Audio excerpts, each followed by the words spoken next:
In Jackson, Mississippi, there's this piece of land that holds the memory of a really divided past, but also the incredible promise of a unified future.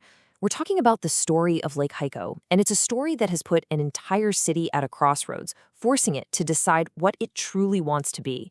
So let's get into what's really at stake here. See, this isn't just about real estate or some big development deal.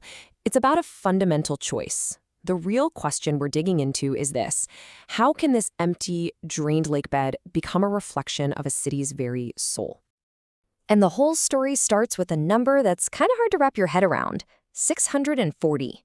Yeah, we're talking about 640 acres of totally undeveloped land sitting right in the middle of Mississippi's capital city. Okay, so to really put that into perspective for you, that 640-acre property is bigger than all of downtown Jackson. And you could fit the city's popular Fondren district inside this space more than 25 times over. The sheer size of this place is just massive. But to really grasp what a huge opportunity this is, we've got to go back and look at its history. And it's a really painful history. This was never just a piece of land. It has always been a powerful symbol. So let's just break this down. Back in the 1950s, Lake Hico was built for two reasons. One, as a cooling pond for a power plant, and two, as a recreation spot just for white people. But then, in 1968, instead of integrating, the city just shut the whole thing down. And it stayed that way for over 50 years, until 2020. That's when the power plant finally shut down and the land was given back to the school district, creating the incredible blank slate we're looking at today. And let's be really clear about why it was closed. As community advocate Dr. Pertis Williams puts it so plainly, the city made a choice to shut down the lake and other pools rather than let Black and white residents share them. This wasn't an accident.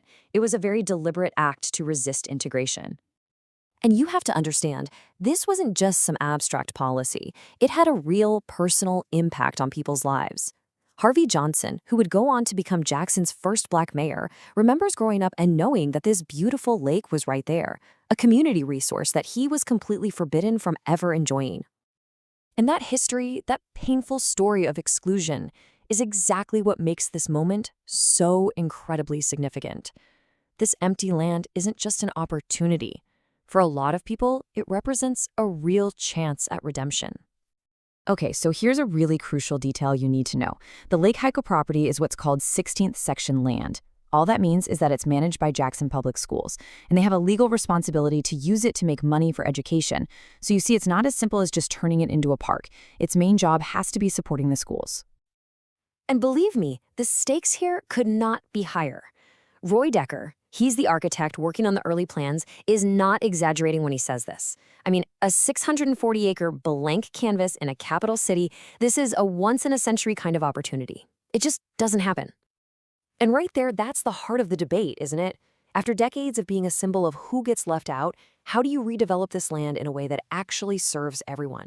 How do you balance that need to make money for schools with the moral need for community access and healing?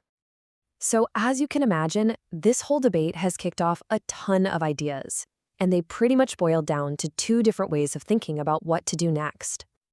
I mean, seriously, the list of what could go here is just about endless.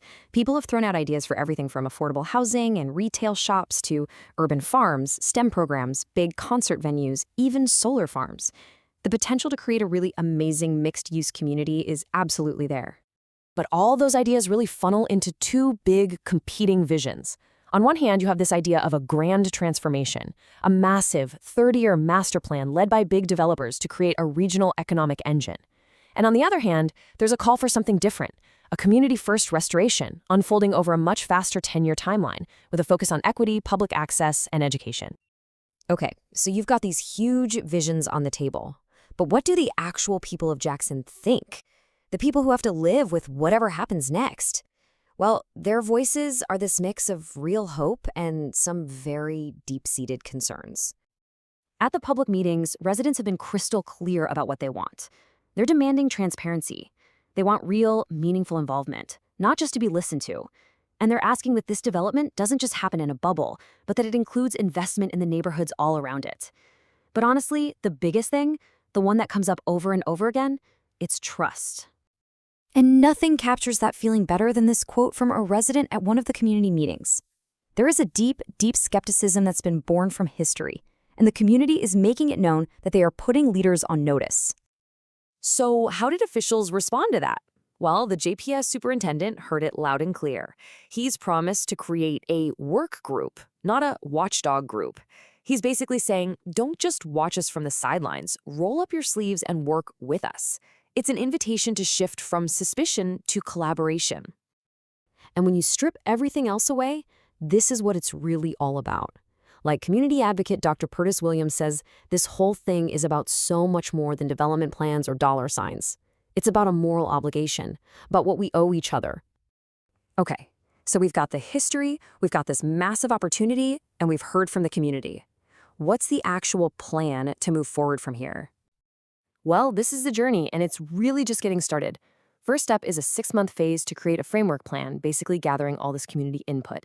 After that, they'll do market studies to see which ideas actually make financial sense. Then they'll go out and look for development partners. And the final call, remember, goes to the Jackson Public Schools Board. So really, the city is facing this huge, monumental challenge. How do you balance that big, ambitious economic vision with the very real, immediate need to heal the city's history and build a more equitable community for everyone? Which leaves us with one final big question. For a place that was once a symbol of who was kept out, will this place finally become a masterpiece of inclusion that everyone can be proud of?